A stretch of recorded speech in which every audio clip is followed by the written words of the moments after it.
조선 8대 피바람이 불기 전 수양대군의 저택에는 평화로운 한때가 있었습니다. 쳔세 50년, 훗날 예종이 되는 왕자 이황은 수양대군의 둘째 아들로 태어났습니다. 당시 그는 왕위와는 거리가 먼 그저 유력한 종친의 아들에 불과했죠.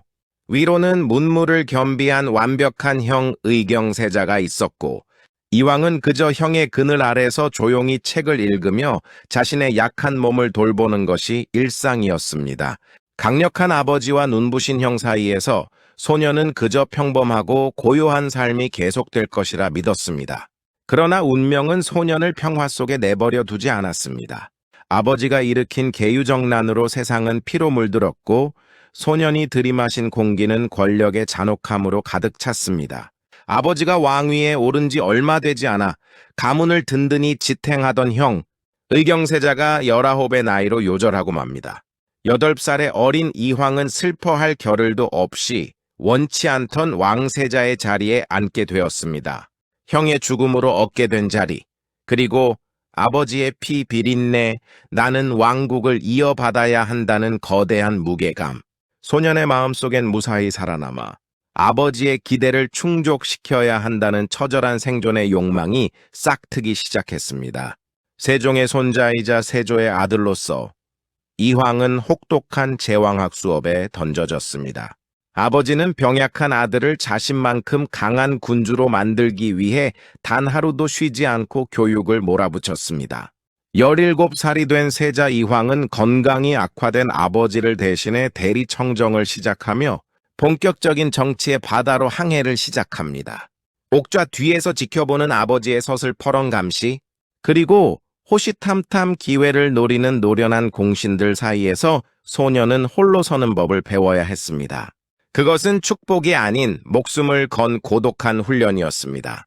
마침내 1468년 아버지가 승하하고 이황은 조선의 제8대 왕 예종으로 즉위합니다. 그의 나이 19이었습니다. 하지만 왕이 되었다는 기쁨은 잠시뿐이었습니다.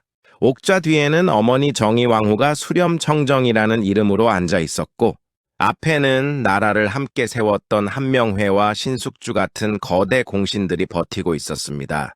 예종은 자신의 목소리를 내기 위해 필사적으로 노력했습니다. 아버지의 유업인 경국대전을 마무리하려 애썼고 공신들의 횡포를 막기 위해 분경금지법을 엄격히 시행하며 이중의 족쇄 속에서 자신만의 통치 시스템을 구축해 나갔습니다. 왕으로서의 존재감을 드러내려던 찰나 예종은 인생 최대의 정치적 폭풍인 남이의 옥사와 마주합니다. 27세의 전쟁 연공 남이가 영모를 꾀했다는 밀고가 들어온 것입니다. 예종은 직감했습니다. 이것은 단순히 한 장군의 반역이 아니라 신흥 세력을 제거하고 권력을 독점하려는 늙은 공신들의 거대한 각본임을 말입니다.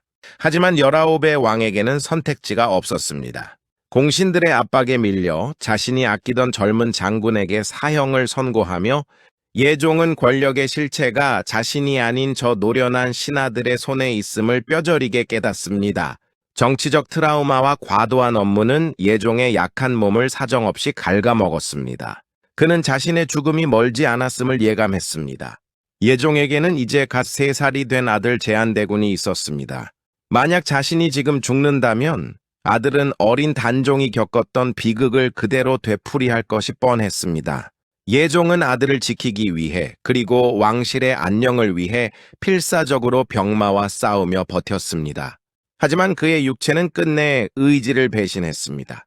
다리에 난 작은 종기는 폐혈증으로 번졌고 조선의 모든 어이가 달라붙었으나 19 청년 왕의 생명불꽃은 빠르게 꺼져갔습니다. 1469년 11월, 즉위한 지 고작 14개월 만에 예종은 짧은 생을 마감합니다. 그의 마지막 유언은 오늘 밤은 유난히 잠이 오지 않는구나 라는 한탄이었다고 전해집니다. 예종의 죽음과 동시에 궁궐은 다시 한번 요동쳤습니다. 3살짜리 아들 대신 한명회의 사위이자 예종의 조카였던 자을상군, 즉 성종이 왕위에 오르게 됩니다. 예종은 비록 스스로 위대한 업적을 완성하지 못했지만 자신의 죽음으로써 조선 최고의 황금기라 불리는 성종시대를 여는 징검다리가 되어 역사의 뒤양일로 사라졌습니다. 예종의 19년 생애는 우리에게 묻습니다. 인생의 가치는 과연 그 길이로만 평가받는 것일까요?